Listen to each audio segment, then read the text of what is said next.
to have that on record. Yeah. Basically. We're big about legacy. And I think I may have mentioned that to you, Yeah, you for know. sure.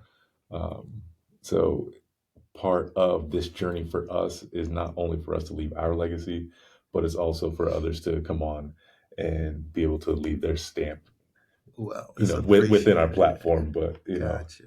I appreciate it'll it. certainly be passed on. So um, Truly yeah, an opportunity to do what I always wanted to do as far as being a link to progress of marriage, progress to growth in life, and have a better understanding of God and who I am through the experiences of life, you know. yeah, yeah. And I'm walking that path right now, albeit a little bit slowly, but you know, I went through a period of my life of, I'll say, deep misunderstanding Mm, of what that relationship with God is supposed to be. mm-hmm. And so I struggled quite a bit with my faith for a period. Oh, Um, so did I. you know, there was a lot of, and I'll put it this way, as blessed as my life has been, I've also experienced a lot of loss. Mm, And yeah, I couldn't really understand it, you know. Um, so I struggled for a while. Now, thankfully, I've got men like Paul in my life that ground me mm-hmm. and, you know, show me that even though that loss occurs, you know, it was nothing personal, Right. right? Right. But that's, I think, how it felt at the time. Thank you. Um,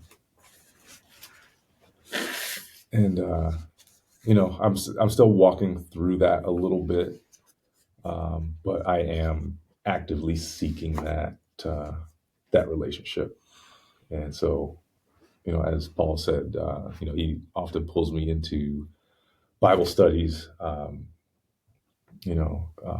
I am attempting to read the Word more on my own. I'm attempting to pray more, and you know, Praise just the Lord. build that open communication and conversation with the Lord Mm-hmm.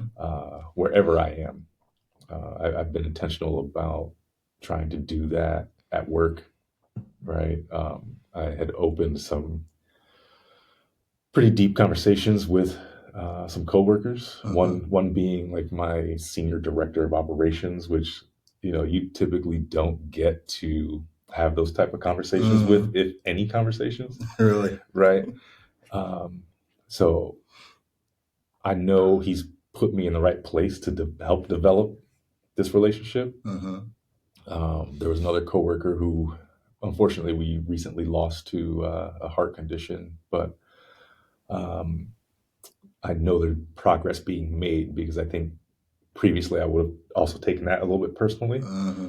Um, but you know, I also know that that had nothing to do with me, right? And Mm-hmm. he was walking his own journey with Christ, but for the little bit of time that we were able to develop a relationship, we did share where our faith was, where you know our struggles were, and where we had made the most progress.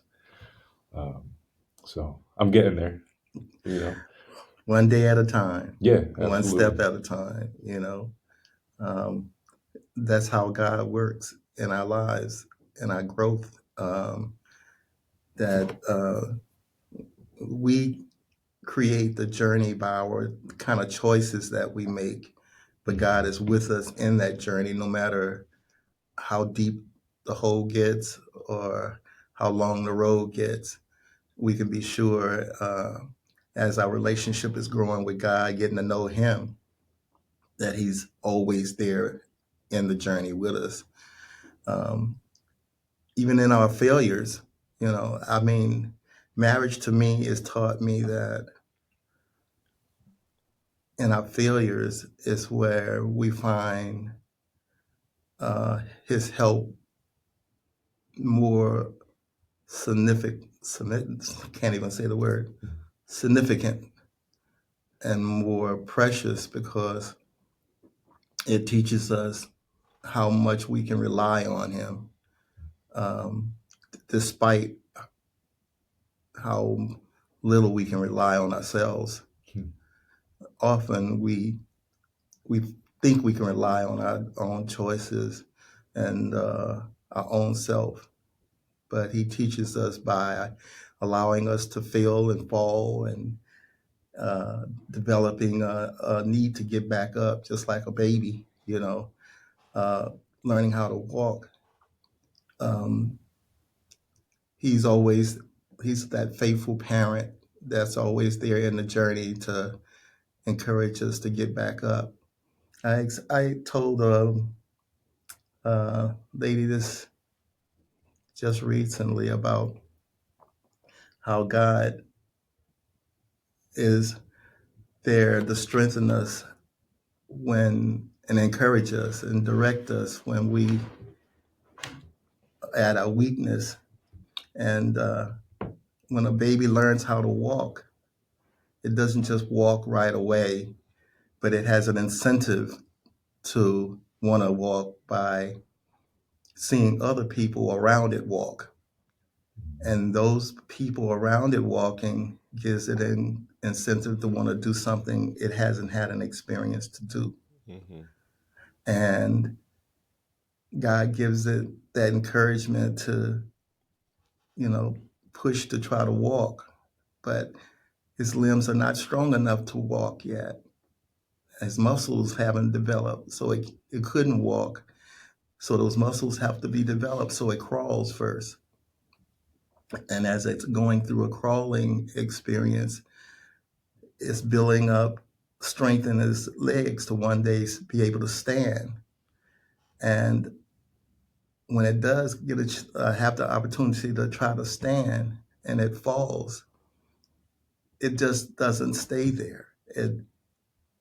That falling gives another incentive to try to do it again because it showed them that they could accomplish something that they thought was impossible. But standing up for 1 second was enough incentive to say, I can do that. Hmm. And then that incentive pushes them to try to stand up again. And that every fall and hurt that we go through is not meant to destroy us, but to put us in a position that we need more of God to keep pushing on. We need more of God to be strengthened to and motivated that this is not something impossible, depending on what you're putting your belief in. Mm-hmm. So it gave me another example of faith, of how faith works and how God works with us in our journey by showing me a baby chicken and an egg. And from the outside, that egg looks solid. It looks strong, but it's actually very fragile. Hmm. It's a very thin layer of shell, but the chick inside doesn't know that. It's in a dark place. Mm-hmm. And God gives it an incentive to know where it's at and an incentive to uh, overcome its situation and know the situation that it's overcoming. And he asked it, do you want to get out of here? And first, the chick wants to know, well, where am I? And he says, you're confined right now in a space. So he says, just move your body a little bit, move yourself a little bit, and you can feel there's something around you. So out of obedience, the baby chicken listens and he can feel something around him. And he says, I know you can't see anything, but if you just listen to me, you can overcome this space that you're locked up in. And he says, I've given you an instrument. to help you overcome this situation. And if you notice, a baby chick's head is exactly the space of the pointed part of the egg, and the body shape of the chicken is the bottom of the shape of the egg. So if he just throws his head forward just a little bit, he'll hit the egg. So he says, throw your head forward, just move forward something, and he bumps his head on the shell. And he says, I'm somewhere, right?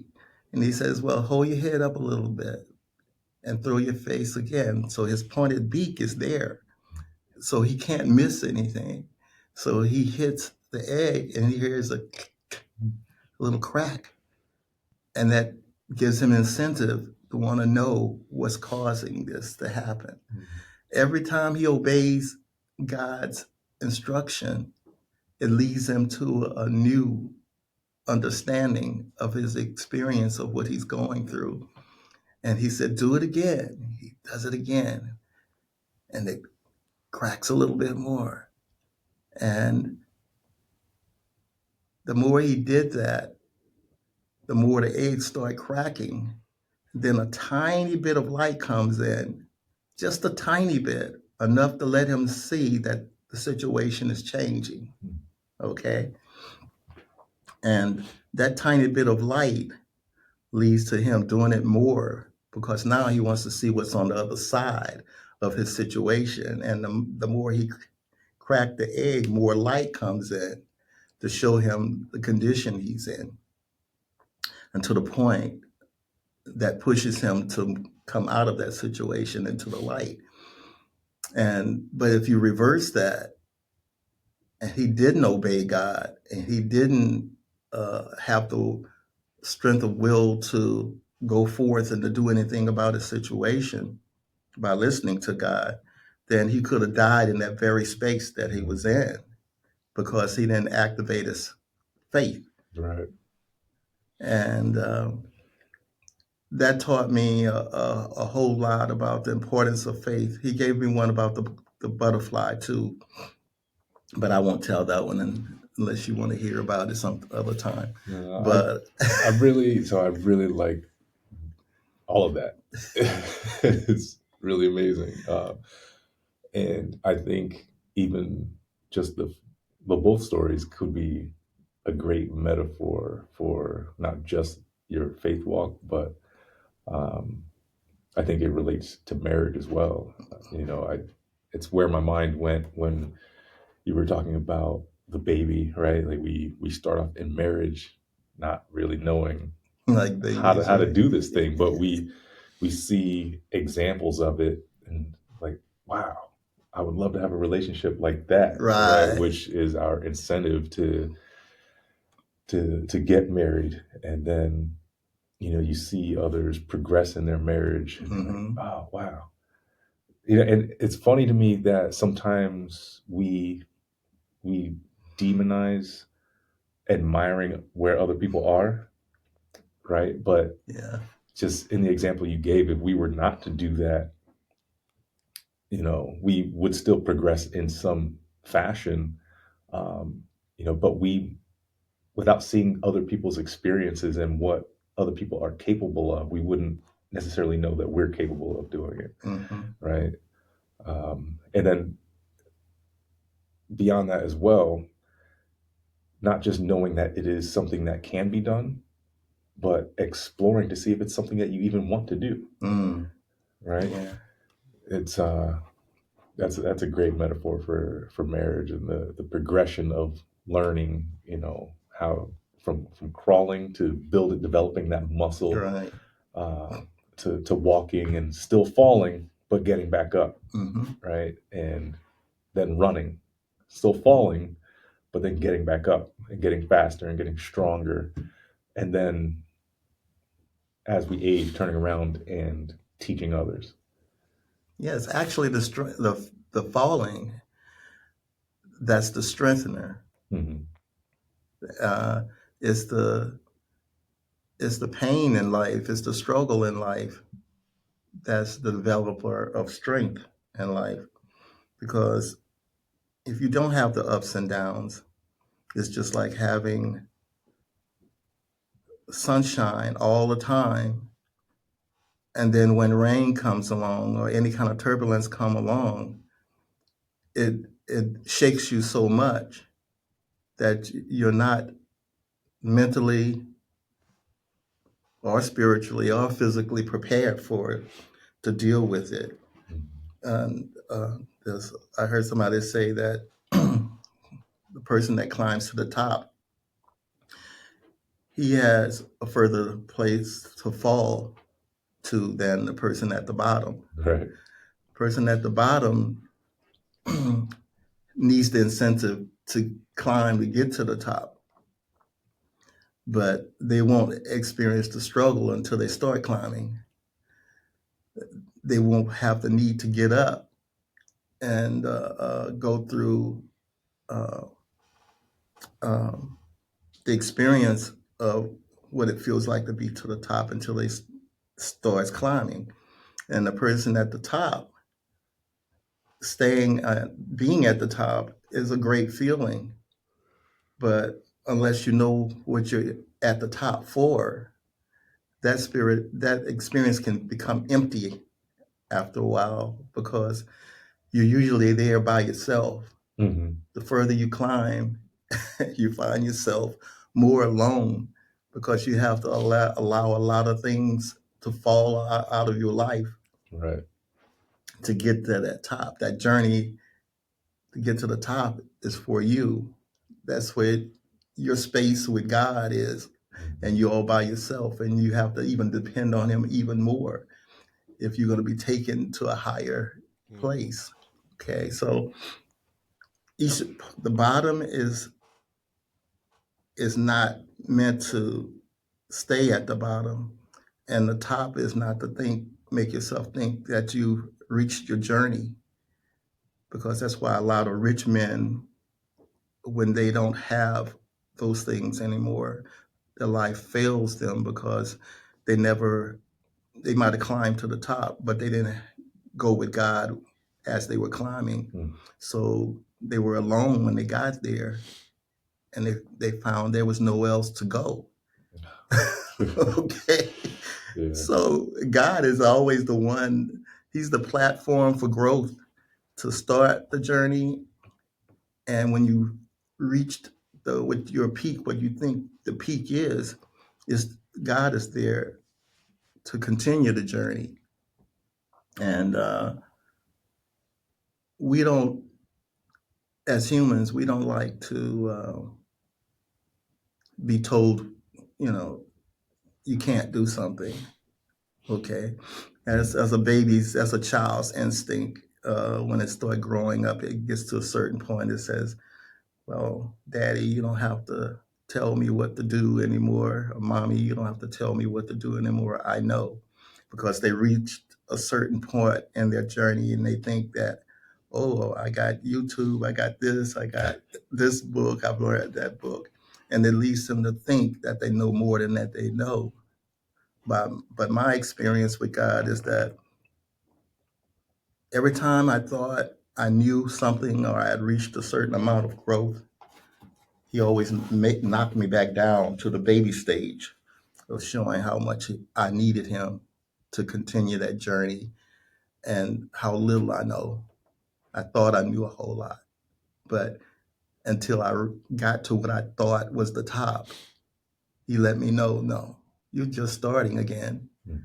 And so marriage is the same way. Every time you think you're getting to a place or space that um, you've gotten to your best of the relationship, you've gotten to a place where you're becoming complacent and satisfied, God always shows you there's much more to know. Since the whole relationship is not about you and your spouse anyway, it's a teacher of your relationship with Him through Christ. Mm-hmm. You know, that's what it's showing you your marriage with Christ. Mm-hmm. What it's going to be like if you don't engrave God into your life through Christ. It's going to show you what your journey is going to be like uh, if you stay on the journey, this marriage with Christ at the head of man and man at the head of his spouse, being led by Christ. He's showing you exactly what your relationship with him is about. If you don't develop a relationship and a need for him, she's going to be a empty space in your life without meaning or purpose, because to fulfill your relationship with her is to meet the same requirements that God requires of a wife, that Christ requires of his bride. Mm. Okay. So you're saying to him, and how you treat your wife, what kind of wife you going to be to him as a church body, you know? Right. Man, um, there's so much there. Can we pause to do the intro so that you can introduce yourself? And then we can just keep flowing because I have so many questions, but I don't want to get so deep in before it's officially started. Um, but yeah, you just hit me with that one, Doc. You just hit me with how I need to be as a husband, or how I want my wife to be as a wife is how I need to be as a bride of Christ in my relationship with him. So I'm all right, I'm done. All right, hit that record. We can get this started. We'll do our little beginning segment and then we'll go from there. Yeah. So, Well, I thank the Lord for being here. My name is Wilton Jackson. I was born in Mississippi. That's my birthplace. I migrated there from Mississippi to New Orleans with my dad, me and my brother, looking for work because there was no work in Mississippi, and then moved from New Orleans after 2 years to Houston, Texas. And that's where I was raised. And I'm 70 now. I was born January the 1st, 1954. And all my life it was built around the gifts that God has given me as a communicator. I'm an artist. I'm a singer. I write poetry. I write songs. Anything that allows me to be creative, God has given to me to be able to communicate with. And I grew up being the firstborn of 8 children from my mom, who died when I was 9 years old. I'm the firstborn of the 8. And so I grew up with the lack of nurturing. And in the process of growing up with 7 other siblings under me, with no mom, for a while until my dad got remarried, I had to become the nurturer of those 8 kids, those 7 kids, and learn the importance of what it is to be I guess, a leader and a nurturer at the same time, because both those roles are different. And at the same time, they are alike.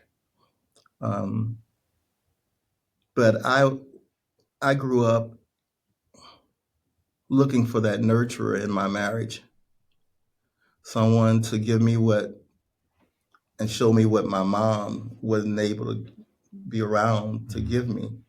And in all my relationships with other girls when I was coming up, I had few relationships, but they were long relationships because I was looking for a nurturer. And it's kind of ironic that the very person I did permanently hook up with, she was not a nurturer. She needed nurturing. My wife needed nurturing in a way that she didn't receive from her father. I received the fatherly kind of love and direction, and you know, all the things that I thought a man's supposed to be.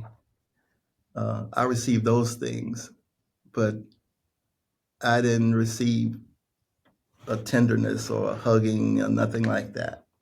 So I grew up missing those kind of things because I would see him around with other families and friends and their moms and stuff.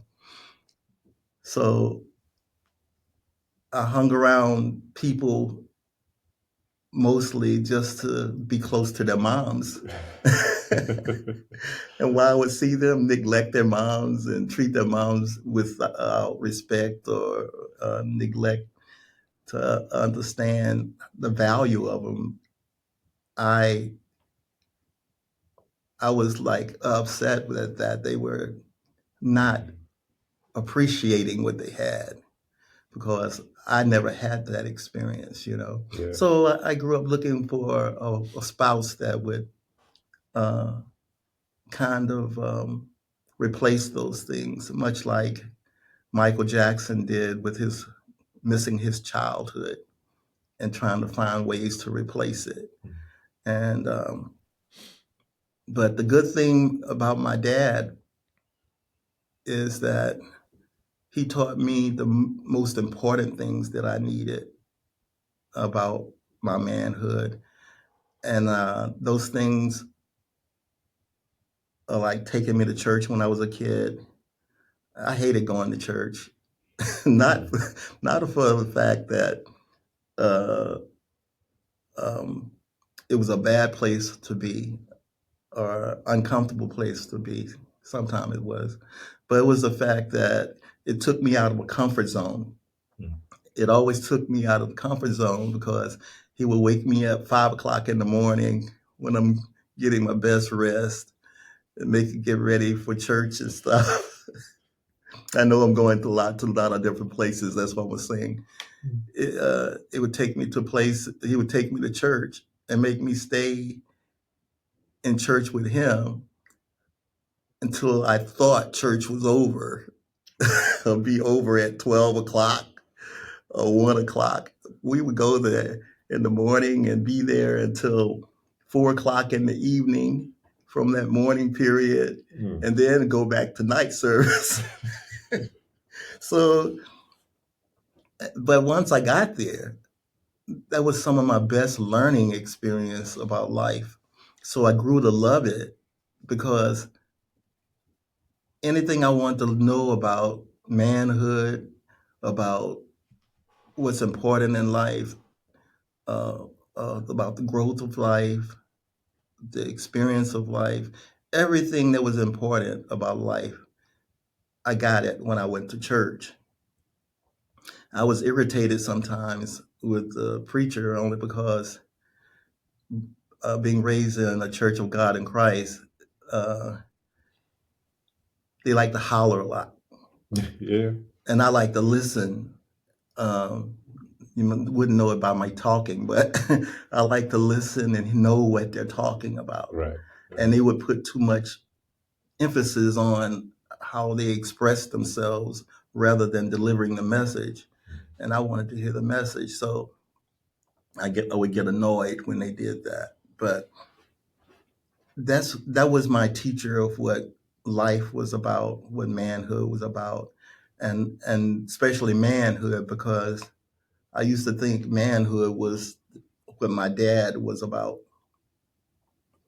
not realizing he was just as flawed as I was, and he had insecurities just like I had insecurities. Mm.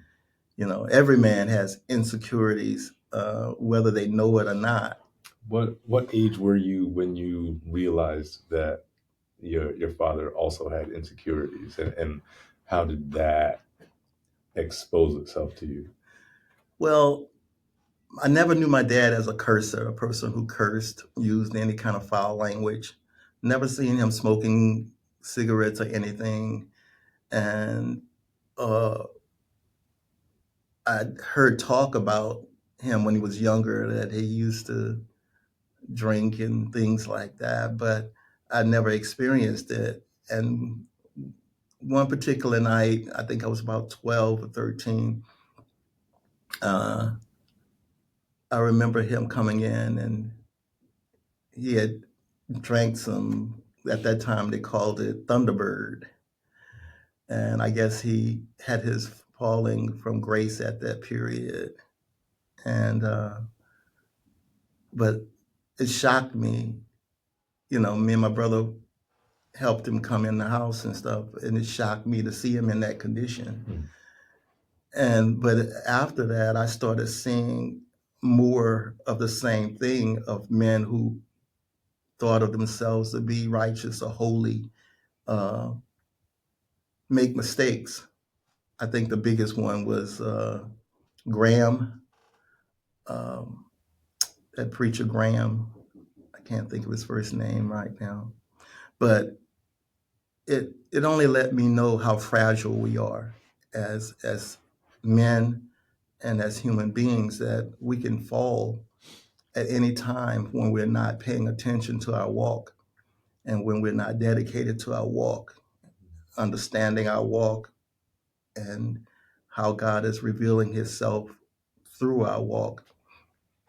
And that became the platform that led me to not just wanting to be a man, but wanting to know what truly is a man Mm-hmm. and his purpose. And what does Christ have to do with that? So Christ became my only example of true manhood, a man without flaw. Gotcha. Now, do you have children? I have two daughters. My adopted daughter is from my wife's first relationship, and I raised her since she was around about 4. Yeah, about 4. And my biological daughter. Uh, so I have two daughters. Just recently, um, well, not that recent. He's 7 now, but I've had my first grandson, but he's the only boy, Okay. surrounded with all these girls. And it's funny how God works in your life to help you, to help navigate your life into what He wants it to be, and how you start out thinking is what you want it to be. Mm-hmm. and and that's part of the process of growing up and growing into Christ, becoming Christ-like, is that journey starts out being you thinking it being your journey, and it's about you when it's all about Christ. Learning to know who Christ is in your life and His purpose for your life. So. Yeah, that's something that I've struggled with quite a bit, really finding my true direction, Hmm. right? Much like yourself, I was blessed with a lot of creativity, um, and a lot of other talents as well. Hmm. Um, when it comes to athletics and what have you. Um, so what I would say is, while I have experienced a lot of different things and tried to attach myself or attach my identity to a Hmm. lot of those different things, I've learned in my time that just because you can do something doesn't mean that it's what God wants for you, Exactly. right? Exactly. Paul, do you have any questions before I go down a rabbit hole? Um, I do have a question. I was going to circle back. So, a lot of times when we see flaws of others, um, especially at a young age, teenage, we kind of question what's going on. When you were able to see like that men had their insecurities and their shortcomings, what do you think allowed you to give them uh like just to accept that that was the way it is and not like judge them, more harshly? Or because some people can judge when they see a mistake and some people just do exactly like you did and just said, "Hey, this is what it is." Like, is there anything that you think gave you kind of more grace for them, or can you point to one thing, or you just feel like that's kind of how you were made? I think that that's a part of what God has given me as uh, a developed character from me going to church and learning about the ways of Christ, and how God would have us to live and show compassion toward each other, love one another, and be towards one another the same way He's shown those things toward us. So I can't take credit for any of those things, even at that young age.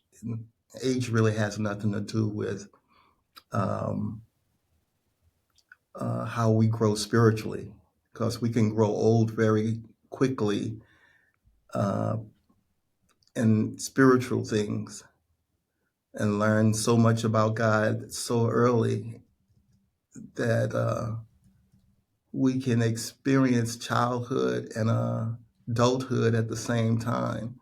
The wisdom of God can give you the experience of adulthood to how to think correctly if you're being fed by Him, if you're being milked by Him, uh, and on spiritual things and spiritual thinking and spiritual living, and you take that to heart and it means something to you, and you start feeding and growing on that, then it can mature you past the age that you are physically.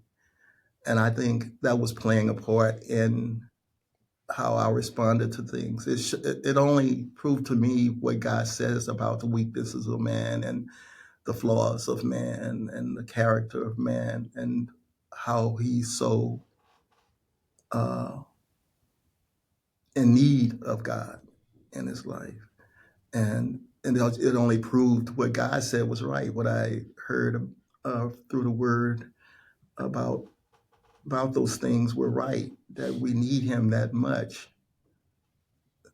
We want to think we don't, but I think as men, especially black men, our pride plays a big part in misdirecting us to think what manhood is, our experience of manhood is. We're very proudful people, and we come from a very proudful place as far as our African inheritance. And I see that all the way in Africa, is where pride plays a major part in how we think of men to be.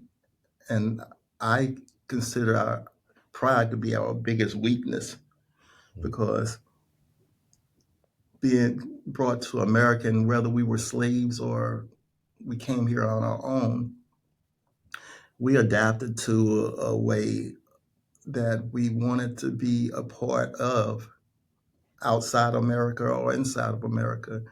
We wanted to feel a part of this because it was made to seem like this was what being a man was about, having all these things and doing all these things that um, that white America does and white men do, and that has been our biggest flaw of thinking. This is what a man is.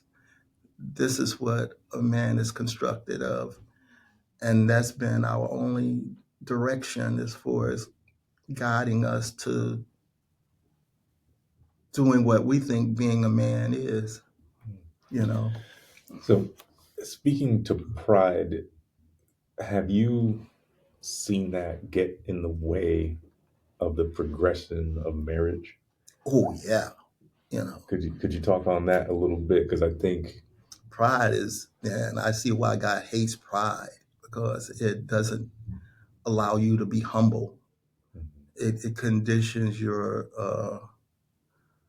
mind to always want things to be what's suitable for you, and it doesn't leave space for uh, for somebody else's feelings, somebody else's character, somebody else's needs. it always puts you first, and only place that's supposed to be first in our lives is God. So from a spouse to, well, from God to a spouse, pride plays a part as far as separating a man from his responsibilities of being considering, compassionate toward another person, and or have the need to serve a God that created you. You know, it makes you think you're your own God. Mm-hmm. Okay. Yeah, you're preaching to me right now. I'm not even gonna lie to you. We're very transparent on this podcast. We talk about ourselves quite a bit and what we're actually going through. Mm-hmm. And at this very moment, I think what, even just the way you worded it, is what my wife is or has been experiencing through our marriage and through our relationship. I've been working very hard to, make changes to become the man and husband and father that I need to be. Um, and I think that her struggle right now is that I've built up this history Mm. of not being that man, Mm. right? So my efforts at this very moment um, are maybe not being unrealized, but there's this internal battle I can see in her where she's seeing what the past has been. Mm-hmm. And Paul and I talked about it earlier, but there's this large sample size that she's trying to fight with. Mm. And she's like, yeah, I see what you're trying to do, but Mm-hmm. right. And um, I am struggling to get past what I'll say, um, this internal feeling of, yeah, I know, but is the only way I can really That's the word it. battle zone right there. Right. Her butts and your butts. Yeah. Well, what's important about the butts? The butts show you that, just like the word says, as far as God would cause those butts to exist between you because Adam and Eve messed up. And he said, well, since you're going to listen to her and more than me, then you're going to have to be subject to her butts, since you've given her the pants by not listening. And she's the opposite. Well, since you didn't listen to me too, now you're going to have this conflict with him. You're going to want to be the boss, and he's going to want to be the boss. Okay, so our bad choosing again, of thinking we know better than God for ourselves, created those kind of scenarios, that battle zone between male and female, to have to battle like that. When they disobeyed God in the garden, they didn't just create a new atmosphere, but they created a new experience of what marriage is supposed to be about, because that's not how God meant marriage to be. It was their disobedience to what God's will was that caused them to have that kind of conflict with each other. It was supposed to be harmonious. It's supposed to have been, just as Adam was fluent in his relationship with God through Christ before the fall.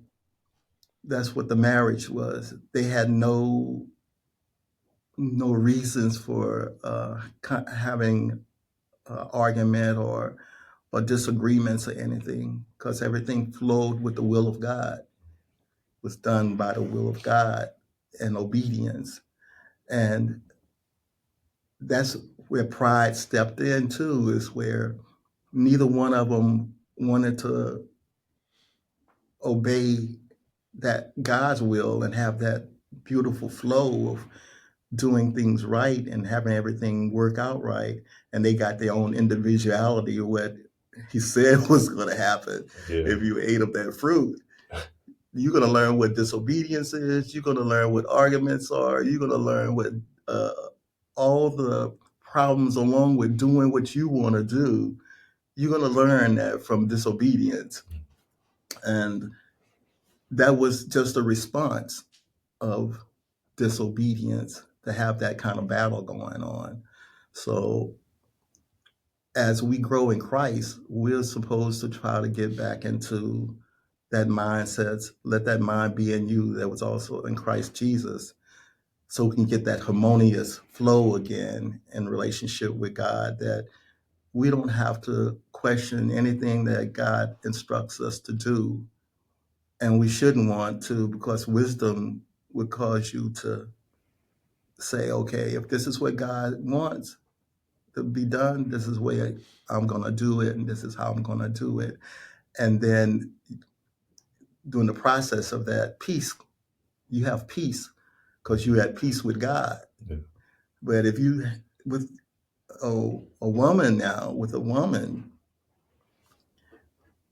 being at peace isn't necessarily just her getting what she wants from you. Uh, if there's no Christ injected into that, that could just be a mechanism to be taken advantage of. So there's still a need of leadership through Christ to for you to be the leader or the head. Okay, and being the head is not what men think it is. Too, being the head is being a good steward of God's instructions through Christ. Mm-hmm. Okay, it's not about uh, being in control of the woman or being uh, making her to be submissive so you can feel your ego and feel manly. It's about getting her to understand that Christ is your head, and as long as she's following his instructions through me, the man, then we'll stay in a harmonious state of being, because all our harmonious state of being comes from the instruction of God through Christ. So anytime a man is outside his place of obeying God, then nothing's going to be harmonious from the head to the body, which is the woman. She's only reflecting the condition of the head. Yeah. Okay. So if he's out of if he's messed up or misdirected, she's just a response of that. yeah, Paul, I don't know if I shared this with you. We spoke briefly about this when we first met, and just for the listeners, just real quick, I know I had in the previous episode, shared a little bit of this experience, but Wilton and I met in a grocery store, Yeah. and just had a very relatively quick, depending on what your perception was, maybe not so quick from his wife's perspective, but a quick conversation that went very deep very quickly. But we did speak about this reflection piece, and I know Paul and I have spoken about that in previous episodes, but I wanted to get Paul's take on what you said, not just the reflection piece, but more about his perspective of leadership and stewarding God's will within the household. Yeah, I mean, I think it's I like what you said about if if we're both as husband and wife, if we're both submitted to God, right? Then I was thinking about the buts when you said the buts are in the relationship. There are less buts if we are both submitted to God, right? Because Exactly. if we are both looking through the lens of what God wants us to do, and we're both searching after what he wants us to do, then as he speaks to us, we don't have to put the buts in, right? Exactly. So ideally, right, that would be the quote unquote perfect kind of relationship. Now, we all know that things ebbs and flows as far as our relationships goes. So there will be Hmm. times where, just like you said, like if we're not in line with with what Christ is saying for us or our family, it's actually her duty to give us butts if she's locked in, right? The She response needs to be is like, because my wife will be like, "Have you been praying? Like, have you been, and it's like, she's like, I can see there's a difference in you, like, what's going on, right? And yeah, the vice versa. Like, response. I should be doing the same for her. But when we are both locked in to what God's saying, I just keep seeing like that Adam and Eve, walked with God, right? Their relationship Hmm. was with him. It wasn't them Hmm. separate from God, right? Right. Um, so if we can, I think we would limit our butts if we bring whatever we want to do or whatever we think we're doing to God before we bring it to our spouse, and then we bring it Hmm. together to God. So if we're trying to make a decision or a choice, I mean, we can have our conversations within, husband and wife, but then we both have to give it to God so that He can tell us what our roles Amen. are. And that way Amen. we don't have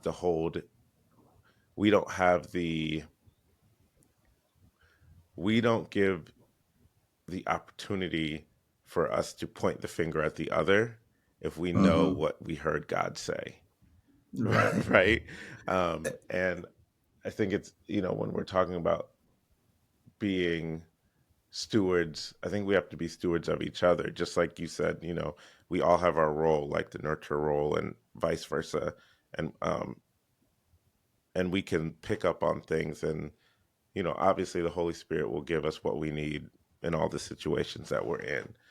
But we have to avail ourselves to what the Mm. Spirit's will is in our Yeah. lives. And Be I just vulnerable. kept seeing, as you were saying, Adam and Eve and God in the garden, I just kept seeing that picture of us both being open to what God has to say. And in that sense, we can both follow the roles of what we are, because when, I don't know, I can just go on so many tangents of why we have to be locked in together, and how I think you just beautifully articulated that for us. Um, and I think if we know what God is telling us to do within our Hmm. marriage, then we can walk in it and not have to worry about what the other person is doing, in a sense of questioning what their motives are or what they have to Hmm. do, because we both know, I know that she hears from God, she knows I hear from God, we're going to God together, He's laying it out for us, and as we're in step with Him, then we know that we're both trying to win in our marriage, right? Right. And that's something we always say, is like the goal is for us to win in our marriage, right? And Hmm. using, when God calls, the woman the helper, that word is actually a military, um, has military origins, and it's someone that you come together as strategist that helps you see things you don't see. So it's Right. not just Right. like a help me pick up something, but you're helping us in our marriage meet the goal that it's supposed to be, because you have a special position in this space. So Right. it's just, all these things circle back to, you need to lock in and put God first and really Hmm. walk that out. And it's kind of like, how do we walk that out? That's the part Right. where a lot of people get stuck. But I think, again, back to how you articulated that, there was no barrier between Adam and Eve and God. Like that was it was the three of them in that Right. relationship. It wasn't just the two, Right. and that's where we need to stand. I'm going to shut up I mean, now. And listen, I knew you were gonna have some nuggets to drop. That's why I had to bring I you in there, enjoy man. that too. I enjoy hearing Yeah. that. I, to that one point that you made, I think where a lot of people struggle, it is, specific to that helper, right, or the strategist. It's how do you receive that, Mm. right? And it's not, well, it's both. It's, do you know how to receive it? And then also, how are you actively receiving it, if that makes sense, right? Mhm. And I can see pride really getting in the way of that, right? Especially if you're the type that's, well, I don't need your help in deciding what we need to be doing, right? And and you present it that way. It's Yeah, like, it's not, let's have a conversation and talk about where we should go and then present it to God. It's, I've decided this is where we're going to go, right, right. outside of even what God has. Wow, you mess up when you start going outside of what God's will is. And I was just thinking to myself, some of our biggest arguments is when I thought that to argue was going to be a strong point or a strong weapon, it only added fire to the wood to the fire. And so I learned how to shut up, believe it or not. I learned how to be more observant and more quieter so I can pay attention to what was causing the conflict and uh, of me making mistakes and of her making mistakes and me adding to it by bringing my ego into it of thinking that I'm right and she's wrong. And I would bring that into it and it only add wood to the fire. And so I'd use the opposite uh, uh, step to see if anything would be any different. But I've learned that that too can lead to another type of battlefield where uh, being submissive when you should be stern turns into another kind of battle of where you're thinking, well, if I be quiet and listen to her, I can learn what's really bothering her. And usually it works in the sense that she will feel open to express herself, but at the same time, if if she starts talking out of term as far as uh, what God would have her to do versus what He would have you to do, and uh, you don't have God's platform to develop an open conversation about that. You just giving into it and not having anything to say can lead her down a wrong path of thinking that because she won the argument because you shut up that things are better. It's better for her, but it's not better for the whole because when you should have said something uh, um, that's that's righteous and holy, not just what you want to say.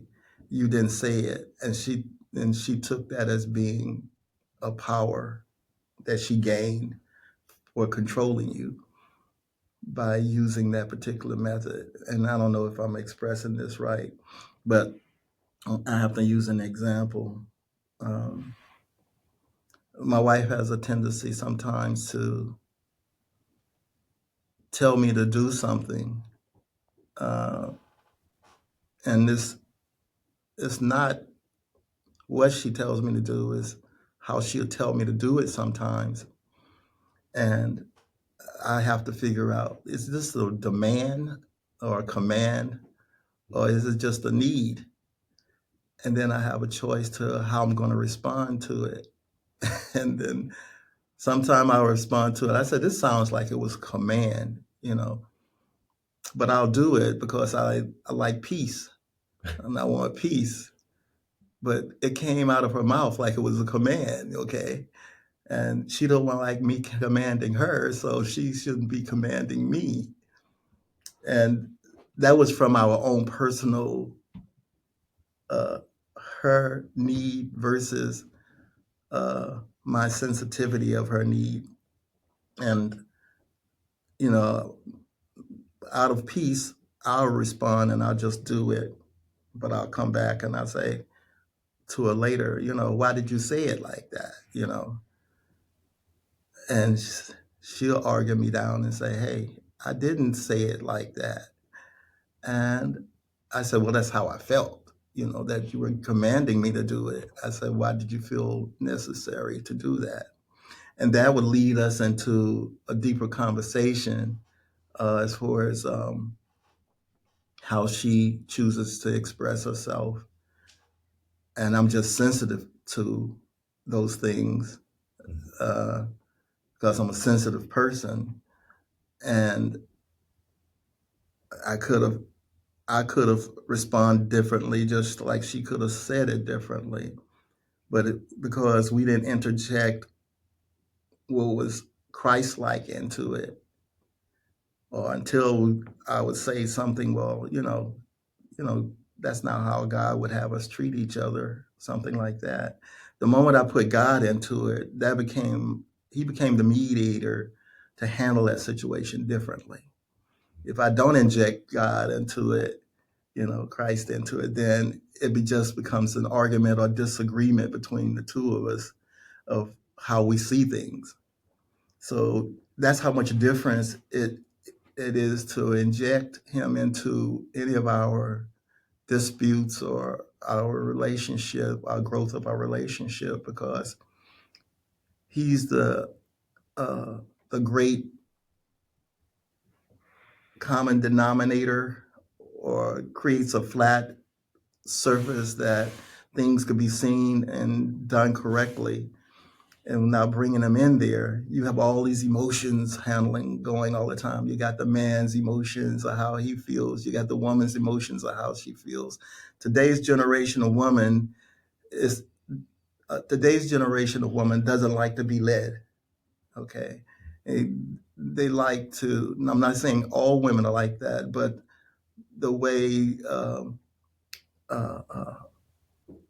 the temperature is structured constructed these days is that women are looking for their liberation and control, just like a child looks for their need to not be controlled anymore.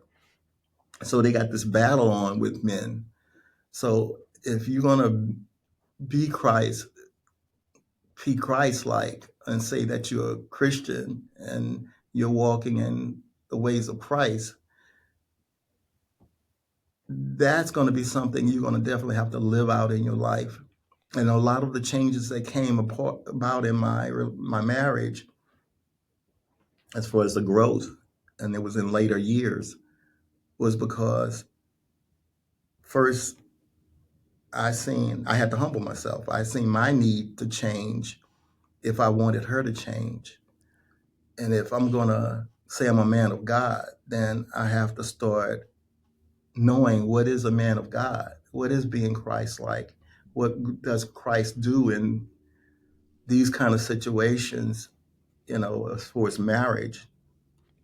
And I know what the book says about the commitments of a marriage and my relationship with God, but actively in my own marriage is being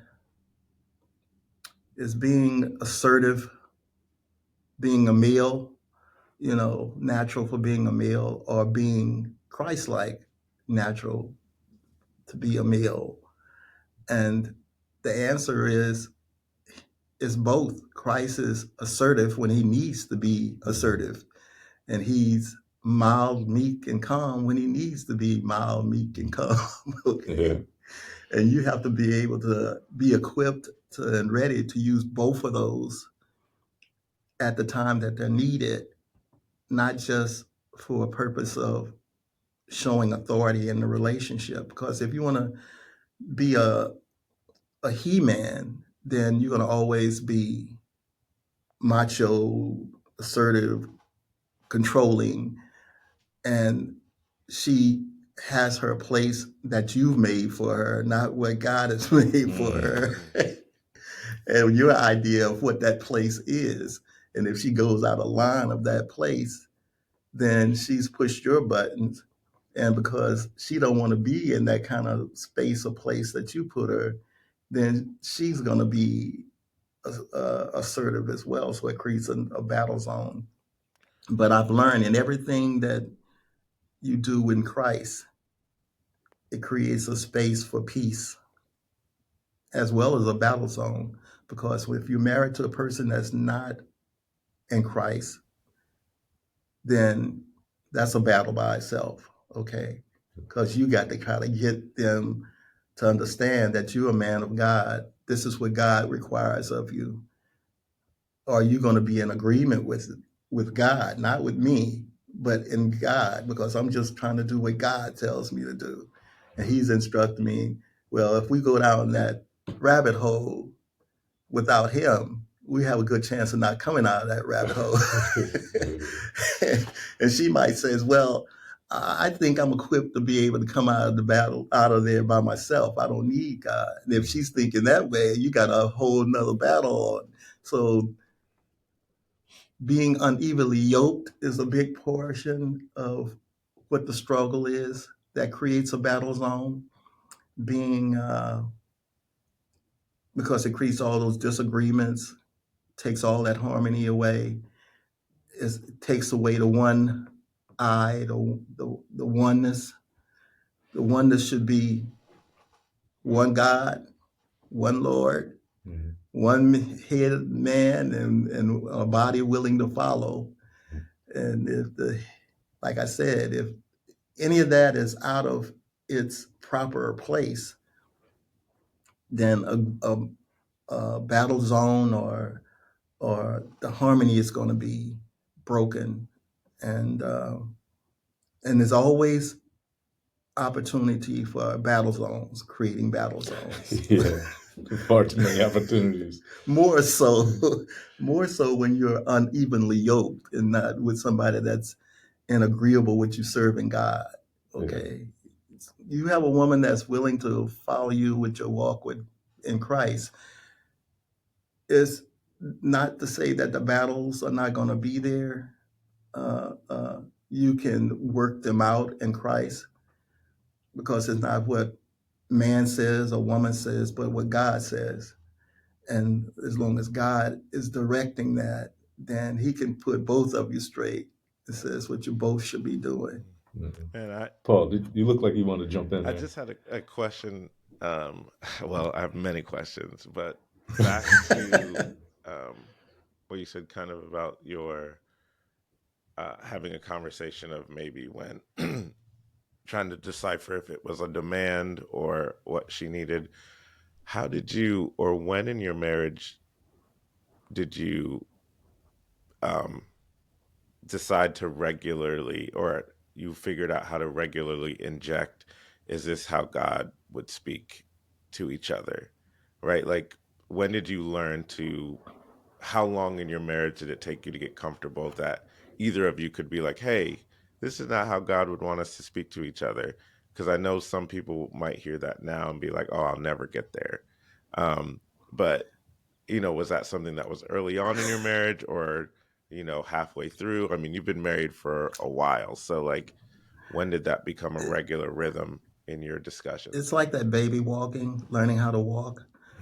It happens along the way when you stop, when you get out of you, when you start dying to yourself, that you can be an instrument of God.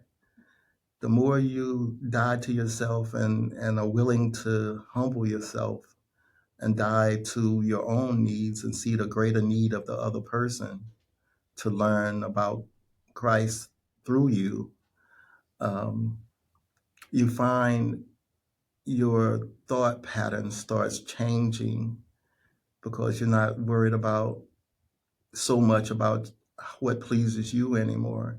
You start seeing the need of the growth of the other person. And them knowing God in the same way. I mean, my biggest problem with my wife is I could be talking about the same things that the minister says she look at on TV and see, and she'll I could say the same things, and she won't take what I said, but she'll take what they said. And I said to myself, I just said the same thing, and she act like she didn't hear a word I said, you know. And what depending on the type of woman you have, sometimes they're looking for confirmation. Often they're looking for confirmation to what you are saying to be true. And unless you're studying the Bible together and reading those same words together of what God is saying, and uh, so you can come into agreement with first with God and then with each other about what God is saying, then there's always room for conflict of what you're saying to her, because she might have a reason to not trust you, or have a reason to not trust men. And my wife is one of those kind of people. She came from a harsh background with men, and without putting her on the spot, those experiences, bad experiences with men, and even some of those bad experiences with me, just furthered uh, her trust in men, period. So that was the first battle zone I had to get through. I was telling Brian when I met him, I said, when I got married, we wasn't even sure that we wanted to marry. It was more that we were pushed into it because her mom was Christian. And she said, I'm not going to have y'all staying at my house and y'all not married, sleeping in the same bed together, and y'all not married. So the next thing we knew, we was in the courtroom saying I do. And then 5 days after we were married, my wife tore up, well, she wanted to annulment on the marriage. And I said, no, we done got this for her, so we're going to make it work. So she took the marriage license and tore it up in 4 pieces. I said, okay, that was the first indication that this wasn't going to be an easy walk. Right. So through the park, you know.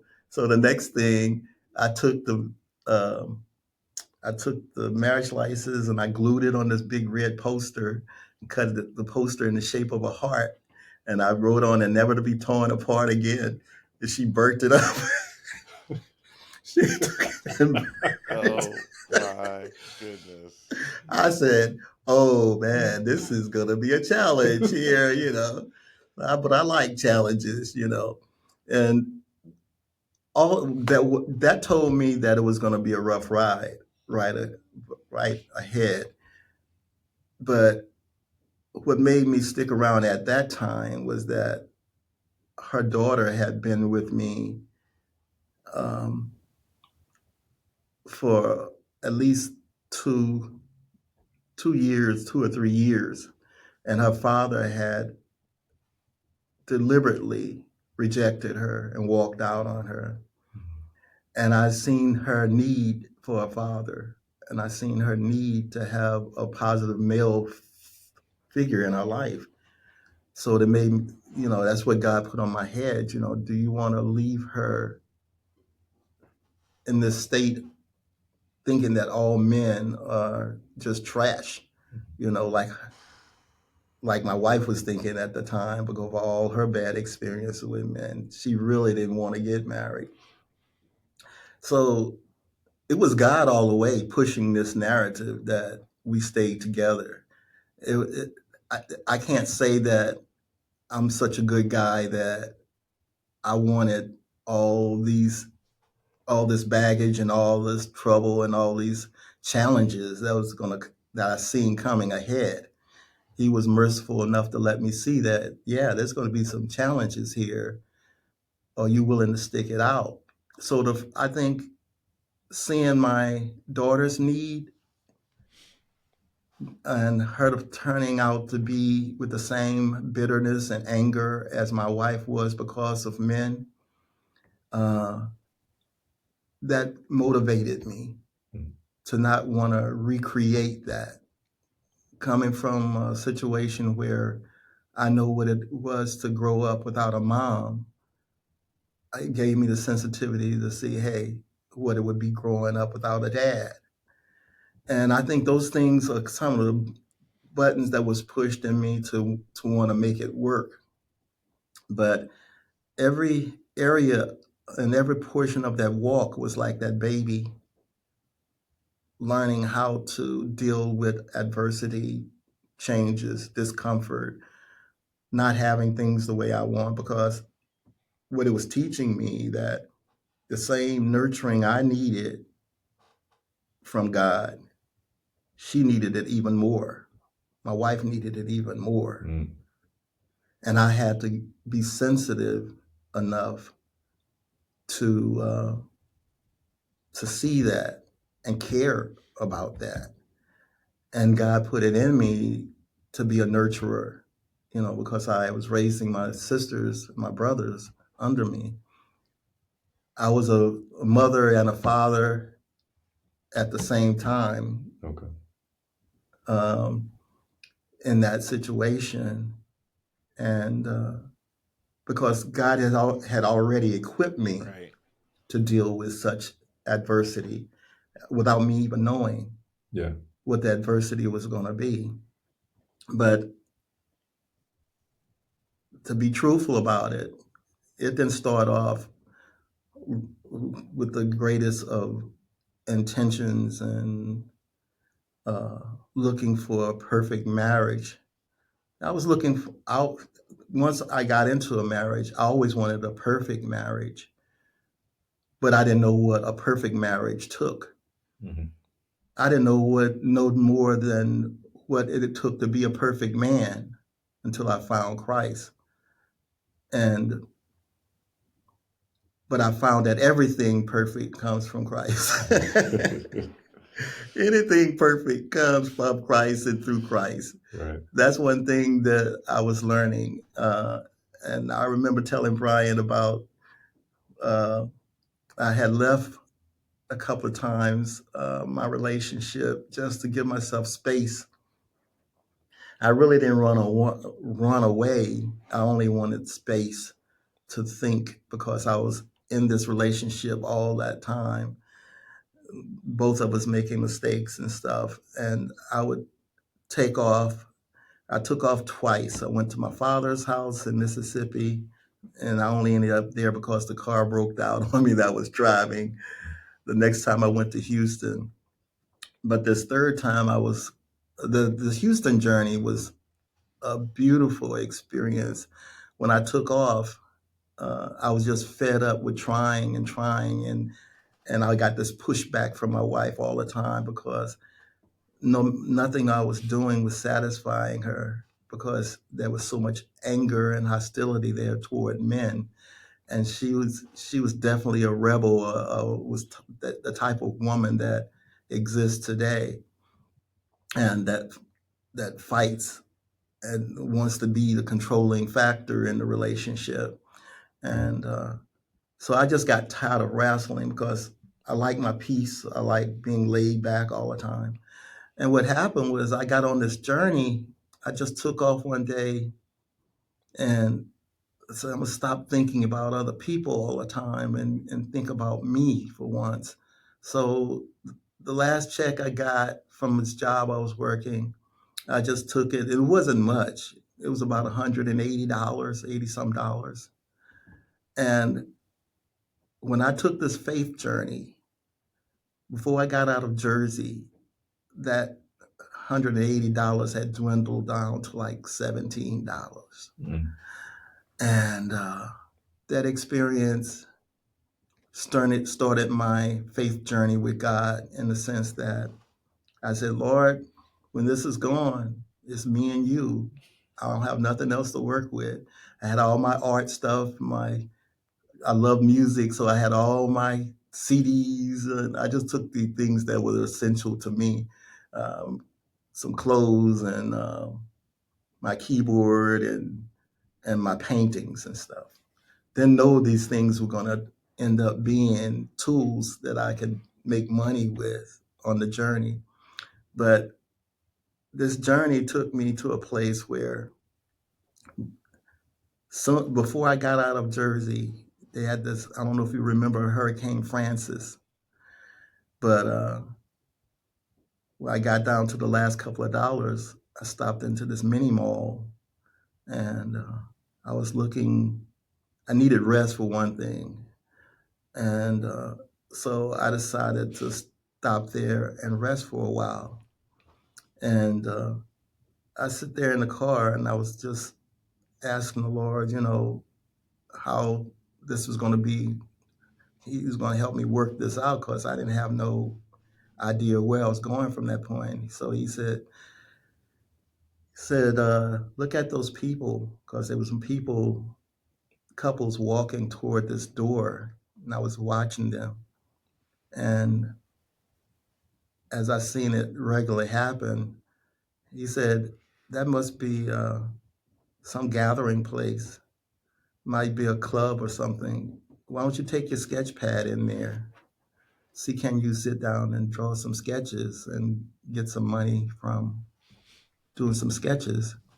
So I said, okay, I'm gonna go over there and check it out. So I went over there, and that's what it was. It was a little nightclub, and it was beginning to be sundown by this time, getting dark at this time. So I asked the lady, I said, can I come in? I'm on a journey right now. I'm traveling, trying to get to my hometown, and I kind of ran out of gas money. I said, would you mind if I come in and do some sketches? And she said, no, I don't care. He said, as long as you pay the cover charge. I said, okay. I got $17. I said, how much is the cover charge? She said, $4. And I said, okay, I can do that. So I went inside and found me a seat, and the crowd was small at the time. So I sat there and looked around to see who I could find to start sketching, just to build up an audience. And I said, I can't stay in here and not have anything to drink because they're going to start bothering me about that.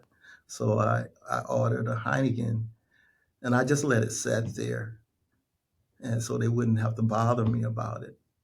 And so I started drawing this lady, and whose last name ended up being the same as mine. And so I drew a sketch of her, and then guy came over and he was looking at me doing the sketch, and he said, oh man, you're pretty good. And he said, can you do a sketch of me and my lady over there? And I said, sure. He said, how much you charge? I said, $5 a head. And he said, that's cool, $10, that's not bad. So I kept on drawing, and then when I finished it, I told him he can come over, him and his lady can come over. So he came over, I did the sketch of him.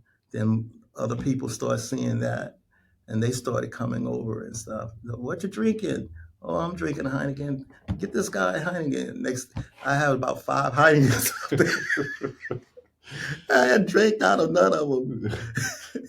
And so I ended up almost at the end of the night, about $65 Wow. just by doing those sketches.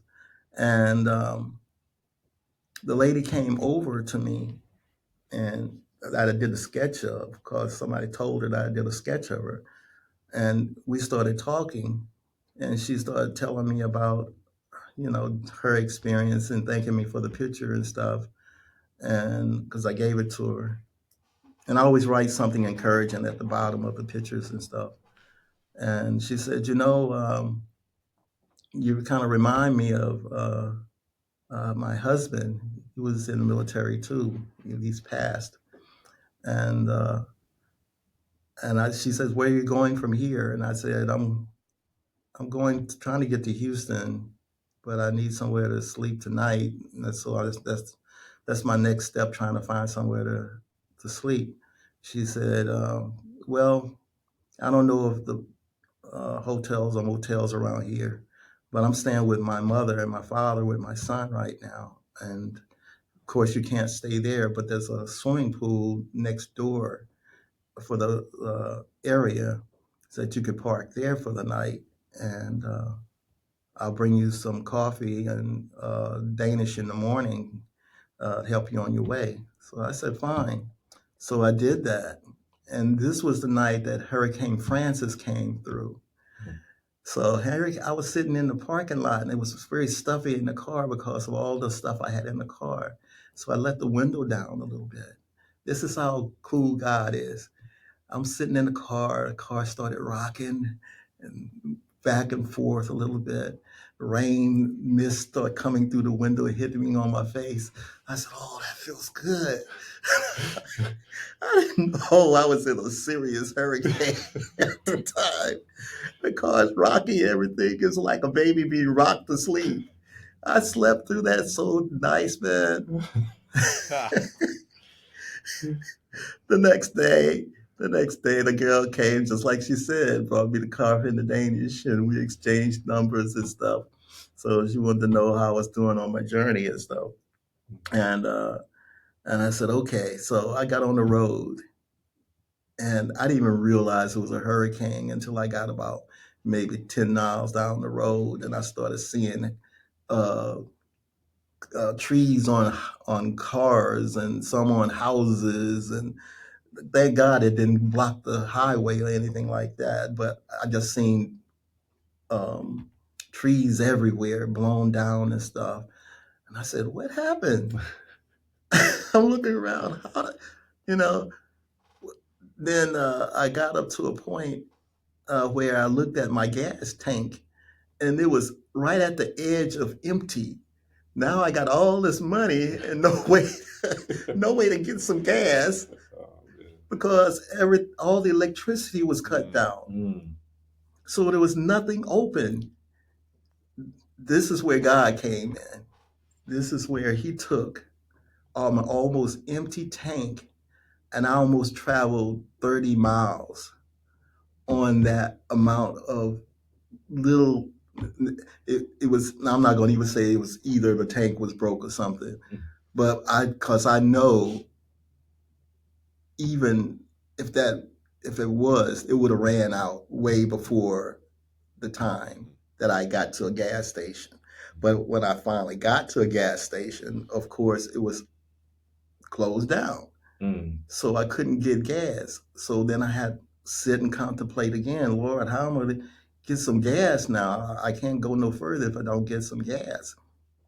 So He says, ask one of those people over there that you see to let you know where's a gas station. And I went and asked one of them, and they said, yeah, that gas has been down since the hurricane went through. He said, but I heard there's one about 25 miles up from here that's giving away. The guy's pumping gas out of his storage. And I said, 25 miles? I already done traveled 30 some miles to get to this place. So that's what made me think. I said, this has got to be God, because my car made it to that place. Wow. And it was about a 50-foot line of cars up to getting to the punt of the pumping guy pumping. And I got on that line. Followed it all the way up to that man pumping that gas. And he ran out as soon as he got to me. Oh, man.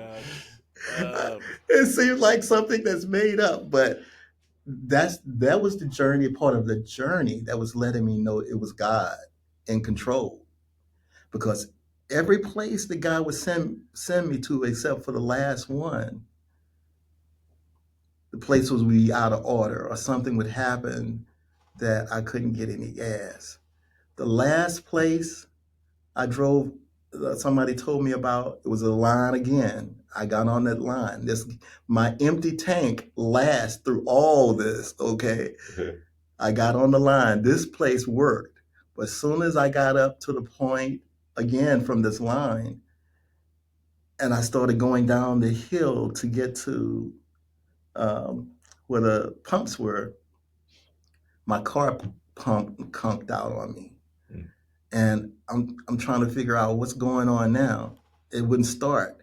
And I seen some white guys, and this was a southern state. Some white guys. Um, no, it's still Jersey. I was still getting out of Jersey, end of Jersey. They were college students, and they were getting gas.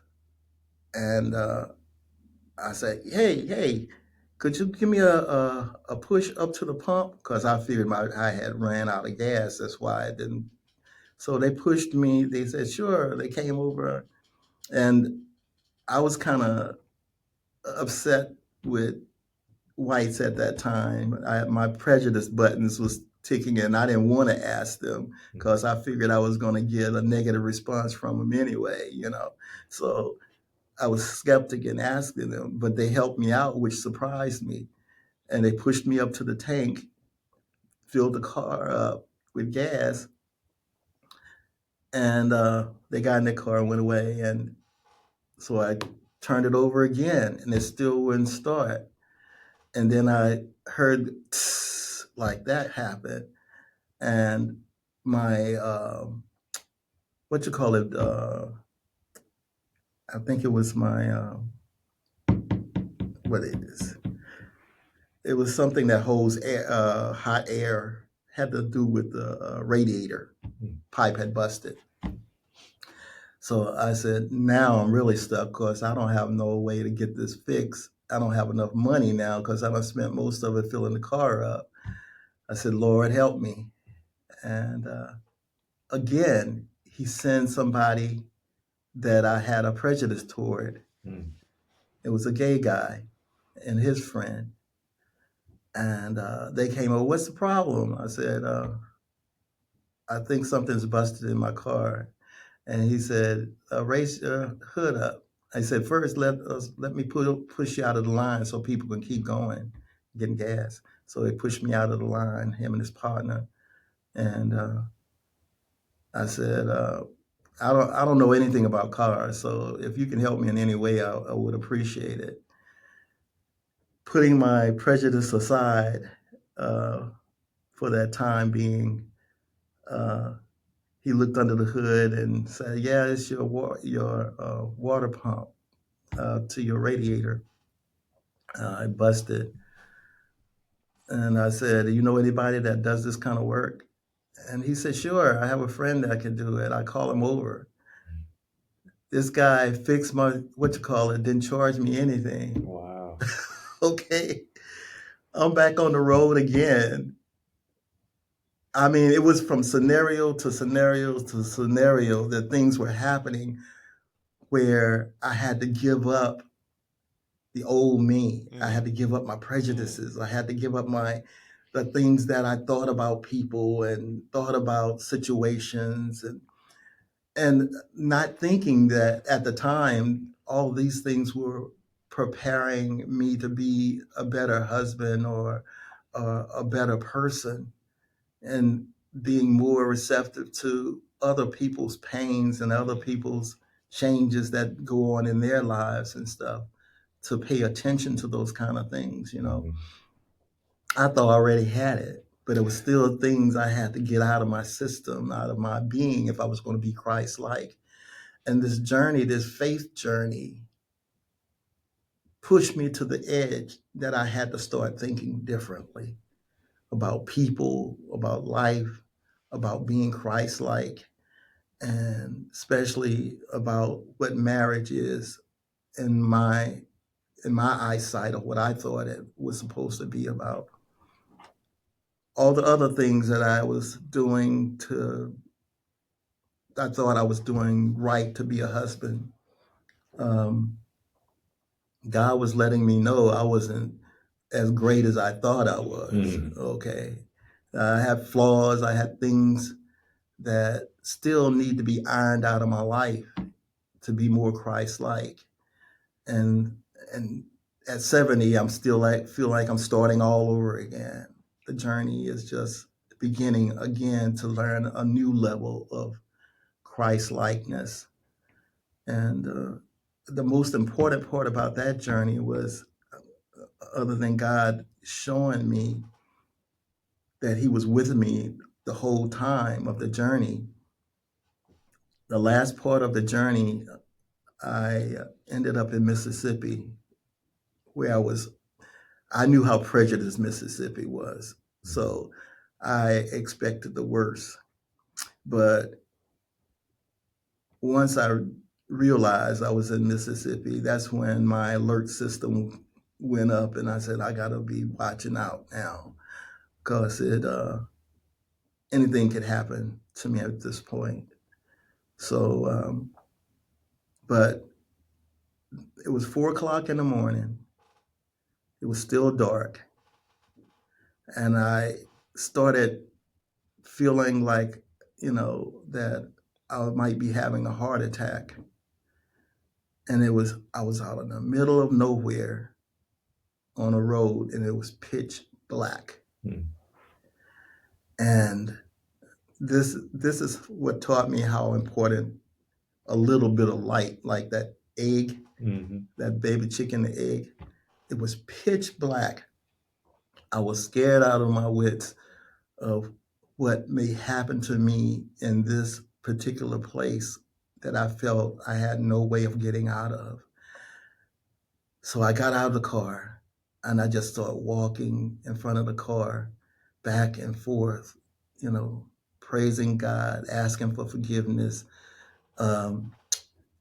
just humbling myself as much as I knew how to humble myself before Almighty God, and crying, slobbing, and going through the whole thing of trying to be honest with God, about how He's been to me and my situation and how helpless I was and stuff. And because I was scared for my life. I thought I was going to die then. And what happened was, I walked back and forth. It seemed like hours, but it was only a couple of minutes. And then all of a sudden, God stopped me. He said, look up. And I looked up. And just like those lights, the stars were like all over the place. You know how it is in the country. Stars all over the place. And I said, wow. I went into wonder and amazement of God. Thank you, Jesus. Thank you, Jesus. Thank you, Jesus. Then all of a sudden, it seemed like all those stars just came down on me and brought a calmness over me. And then I turned back and I looked at my car, and the headlights beams hit me in my face.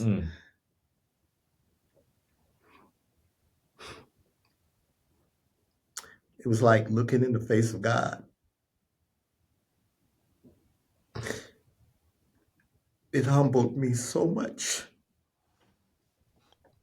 to the place that God just, it was like Him saying that I'm with you. And then all that anxiety just went away. Wow. I was so joyful and at peace that I wasn't having a heart attack. I bet. That I left that place, man. I left that place in the first little town, not town, it was a little grocery store, little bitty store, and the sun was coming up at the same time. I ran in there like I was high on weed or something. I was so happy and joyful. This little old white guy was in there by himself, little fragile little guy. And I said, thank the Lord, it's such a beautiful day. God is so merciful. And he was looking at me. He says, like he was saying, what is this guy doing in this place this time in the morning, And I was just giving God praise and everything. And I never knew how fragile I was Mm-hmm. and how empty I was until that happened. And that began my real personal relationship with God Okay. and knowing how real He is and making my journey that much more to know Him much more needed because He gave me a peace that I never How experienced old were you before. at that time? Mm, I say I was about 28, 29 years old. And, Wow. but I think we all need a realization of God in our lives in order to get to a point of being real in our relationship with Him. That is not just a religious experience. A religious experience will give you a certain amount of comfort and wanting to live an impression of righteousness, Mm-hmm. but it doesn't give you a meaningful relationship of being righteous with God.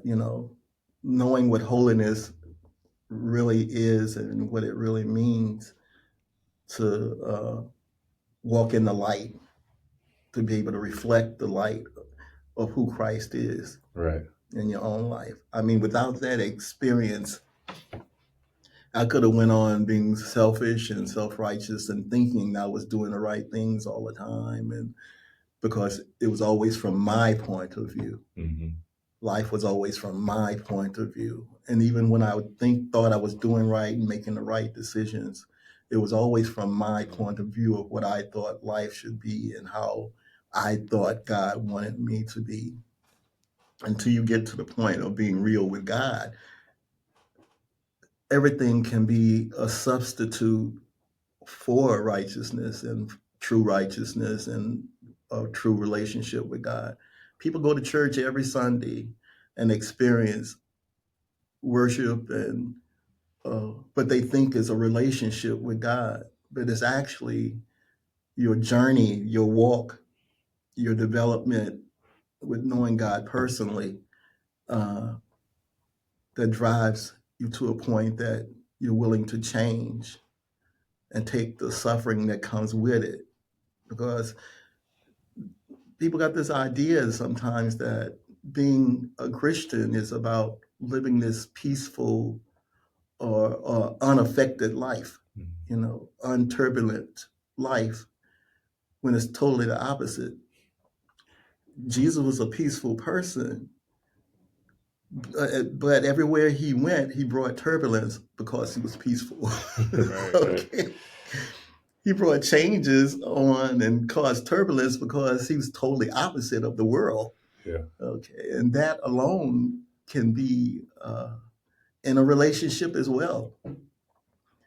You're all right until you are in a relationship with someone and they're in the dark and you're in the light, and you bring light into their darkness, is going to create turbulence. Mm-hmm. Okay. Because light wants to be light and dark wants to stay dark. And if you don't have two people, either both of them are light, is going to be more, that's evenly yoked. You're working on the same mindset, framework, spiritually and mentally. It's much easier for you to get along because Christ is leading your life. But if you have either or, one on a shaky ground of living, want to come out of the dark and hasn't come out of the dark, the other person is in the light and he's at a place that his faith is wavering now because things are not happening the way he thought it was going to happen or wanted it to happen. So he don't know if he's going to get out of the light. Anything that's not positively focused on Christ is going to bring turbulence. So you have to be able to see that turbulence coming through being aware all the time in Christ, in your word, and having discernment Discernment is a great, powerful tool that's needed in our lives to be able to see the trouble before it comes and knocks on your door. You can actually see problems coming just by your actions, Mm-hmm. the actions you take. Like I told a guy one time, I said, look, if you come up and you slap a guy, what do you expect? You going to expect him to slap you back, or he's going to run? Either situation is going to cause some kind of turbulence, but you're not just going to think nothing's going to happen. You're going to be preparing yourself for a response. Mm-hmm. I said, every choice you make can teach you that, can let you know what the next response is going to be. And if you pay attention to it, 9 times out of 10, it happens the way you expect it to happen, just by you knowing what kind of choice you done made. Okay. That's with a relationship too. You go up to your wife and you slap your wife out of nowhere. She might go get the she might look for a pot to hit you upside the head with right quick. That'd be her first response. But there's every action causes a reaction and a response. And knowing how to make the right action can give you an idea of what the reaction is, what kind of reaction you're going to get. And you have to pay attention to all those little things in marriage and in life, because it's easy to put yourself in a bad place really fast if you're not paying attention to your choices and the things you do and the things you say and how you say them. And I mean, it has to become your walk with Christ helps you to do that. It helps you to pay attention to the details. Being an artist, I'm very potent on paying attention to details when I'm doing a painting and stuff. And God is, I can't even pick a number to say how detailed He is. He created us. So that's a good idea. It'll show you right there how detailistic He is. So, Yeah. but it's a journey.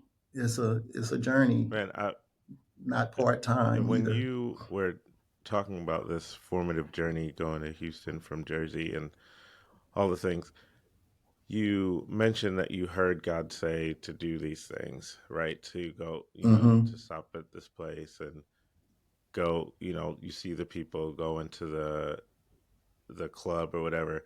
How did you know? Did you know that was God in the moment, or as you're looking back, you're like, "Oh, that was God telling me what to do"? As I look back, I credit it to God because the good that came out of it. Satan has never led me into anything good. That is so crazy. We're we're so similar because I was having the same thought, Uh-huh. being the age that you are and having all of these experiences. One of my thoughts was, did you know in that time, or was it reflective? It was what I was thinking of, and you kind of alluded to it Mm-hmm. at some point. But it's crazy that you asked that question because I wanted to ask it like My 15 minutes biggest, ago. one of my biggest issues in my journey is being confident in knowing God's voice. That's so important to me because many people will say, God spoke to me. God talks to me. And God said, my sheep will know my voice. So I had to learn. I had a recent experience, matter of fact, in that I was at the VA hospital the other day, and being diagnosed. And because I had this pain on my side, and I was trying to figure out what it was, and they gave me an MRI and some other things, took blood and everything. And I was afraid that I was concerned. I wasn't afraid that they might come out back with a negative, uh, diagnosis. And that's one of those times that God spoke to me and said, "No, everything's all right. You're fine, and I got you on this." And that's how God talks to me, you know. And I says, well, I thought to myself, I said, well, how do I know that I'm not being misled by Satan to think that everything's all right when they're not all right? So when it comes back, and if I get a bad response, it seemed like Satan was just leading me down a thing to build up my confidence and just to let me down, Mm. So I was asking the Lord that, and he just let me know that he would never fail me. He would always be with me. And so when the lady came back, she said everything was fine. She said there was nothing out of the ordinary. She said you probably pulled a muscle, and asked me, did I do a lot of lifting? I said, yeah, I'm trying to do all kinds of things with the new house and doing all kinds of lifting around the house. And she says, well, we did see a slight hernia. And it says probably from you overlifting and stuff. But everything else, kidneys, everything is fine. And for your age, uh, that's pretty good. So when I heard that, then I said, thank God. And that got she and I into a conversation. I mean, this conversation lasts a while. She supposedly went back to work. And but it ended up into this kind of conversation about the Lord and how he's working in my life and her life. And she's from Russia, and she was explaining to me her dealings with God and her experiences, and asking me a lot of questions about um, my journey and my relationship and with God and stuff. And it turned out to be very peaceful, but God used that as an instrument to be a witness for him. And the last thing I was saying to her was how I was in question about, was it God talking to me, or was it Satan trying to trick me with this? And that positive feedback let me know that I can trust in God. He said I can trust in him. And he showed me I can trust in him. He showed me he's the one that keeps me. Regardless of what goes on, he's the one that preserves me. And nothing's going to happen to me until he's finished his work in me. So it's those kind of things of sometimes we need reassurance that God is real in our journey. Sometimes we're confident. Sometimes we're overconfident and we make decisions that has nothing to do with God, but we can think it's God because it's something we choose to do. And when we get in trouble because of it, we want to say, where were you, God? And he just politely tells you, well, you chose that. You never included me. I never included him on that. That was my choice. So it's important to know your relationship with God and to know his voice and to know how to respond to his voice. He's never led me down a bad path. He's never led me into any kind of situation that that I wasn't used to be a witness or help someone through something. And so I always try to be careful to give him the glory, for everything. And even as I left the place, this lady, she said, after hearing us talk, she was asking me, so I was looking at your tag, and she says, you was born in 54? I said, yeah. She said, how old are you? I said, 70. She said, no way, no way. I said, yeah. I said, I'm 70. She said, no, 50 maybe, but not 70. And I said, I give that glory to God. That ain't me. and in those kind of things, now because I hear it often, even those little kind of things like that, I've learned how I have to humble myself. And I said, because I'm not doing it, it's God preserving me.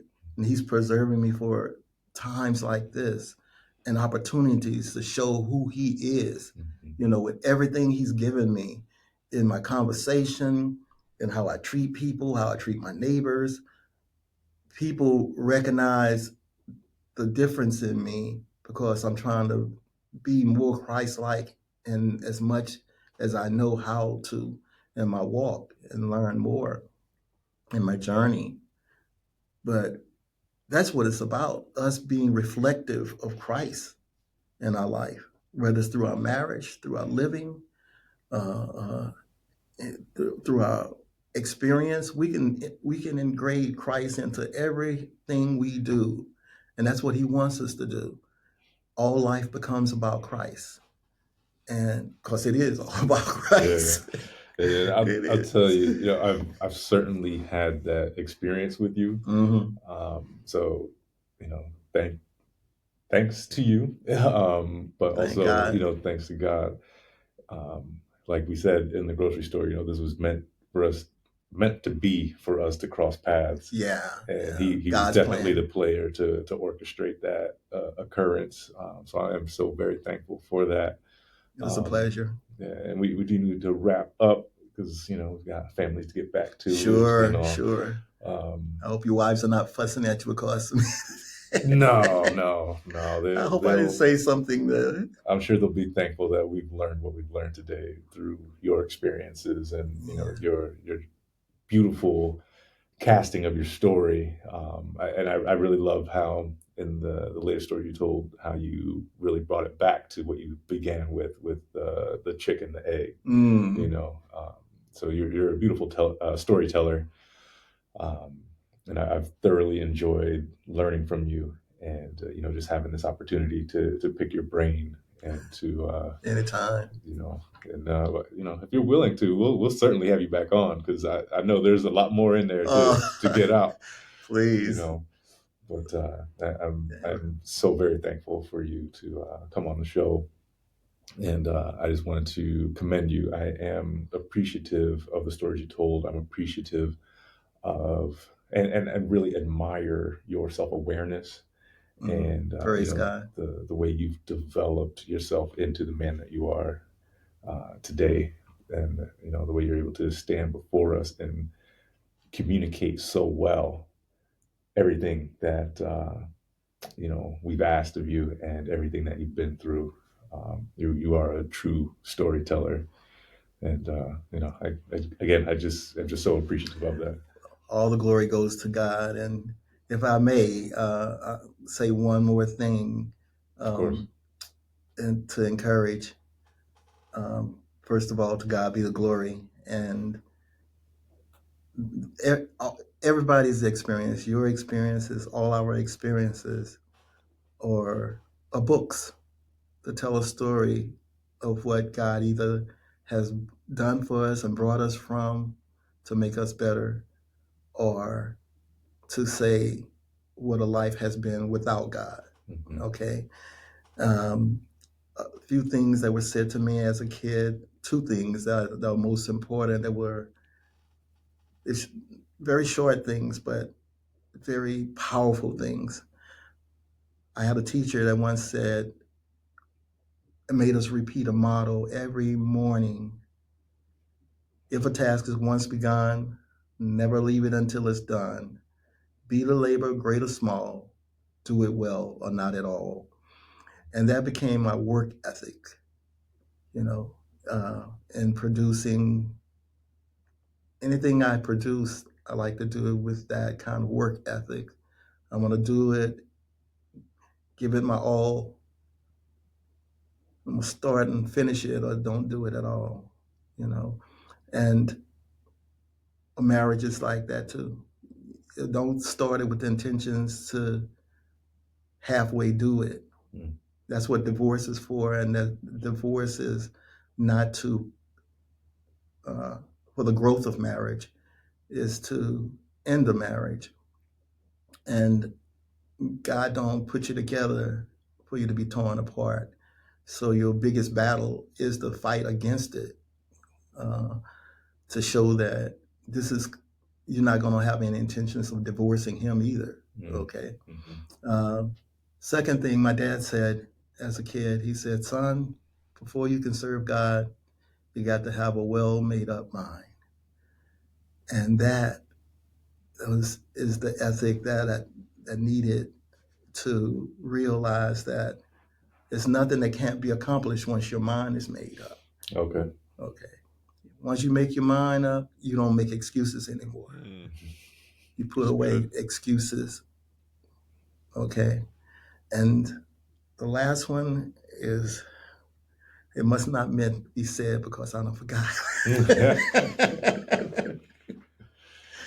But I enjoyed the time with you guys, and I hope to get a chance to chat with you again, because I enjoyed the experience myself. It gives me a chance to run my mouth off like I enjoy doing. Yeah, we'll make sure to make Constructive, that right? Talking, though, you know. right. Well, yeah, we appreciate you. I just want to say my thank you for your time with us today and the stories. The again, just hitting back the art of storytelling, something that I like to gleam to, and every time someone's speaking, I try to see if there's something that I can pick up and put into my own bag and add to my tools. Mm-hmm. So just the way you did that is has me pondering on how to become a better storyteller, um, to keep engaged and to bring back the point of what it is and how God moves through our lives. So just want to Excuse say me. thank you there. And also just our normal wrap up. So like thank you. Um, if any of you who's listening this got anything out of this episode, just please share it. Let us know. You can reach out on any social media channel just searching Marriage is Tougher, or go to our website, marriagestougher.com. Click on the contact us form, and you can leave us a message on how this impacted you, or if you'd like to be a guest, just let us know that you'd like to be a guest, and we can reach back out and set that up. But we really appreciate you, and until next time, we'll talk to you later. Peace. Peace. And this will be after the show, or I can include it at some point. But you being an artist and a musician, is there anything you'd like to share where people can find your work? Wow, I'm retired right now, and Okay. I'm just, like I said, I just moved into Wilkes-Barre, so God has given me the opportunity to have the space and time I need after raising my family to go back into my art and my music. And I have a few things going on right now with a fellow musician brother from my church I was attending in Jersey, called Solid Rock Ministries in Irvington. And he and I are getting ready to try to put an album together, a CD together, a gospel CD. And that's one of the ventures I'm working on. And I just got with the township art center about displaying, doing some art shows here in Wilkes-Barre. So Okay. those are only two things I'm focused on right now with my talents like that. All right. Well, it sounds like it's to be determined. And Yeah, maybe the next time to we circle back around, yeah, we'll get an update and we'll catch up with you and we'll ask you again God if willing. you got closer to getting those produced. But again, we'll be done recording here. But I just wanted to thank you for coming on. Thank you for your time. My pleasure. I enjoyed every moment of it. If my wife gets a chance to see your broadcast, she's going to be looking to see if I said anything. She says, "Watch your mouth now." So she told me. Oh yeah. But it's a beautiful journey, man. It's beautiful now. It's Mhm. beautiful when you know what you're into and why you're doing it. But if I hadn't learned about Christ and my relationship, the church's relationship with Christ, being this bride, uh, I don't think I would understand and deal with it on those terms. It would just be the American way Mhm. of marriage, and I think it's time for us to grow up, in Christ, especially uh, people who call themselves Christians. Right. You know, so that word is used loosely. Mhm. Christians, love, peace, Hmm. all of it is Yeah. used very loosely, and people don't take it for the power uh, it presents and what it's supposed to do to make us better beings, more Christ-like. Yeah.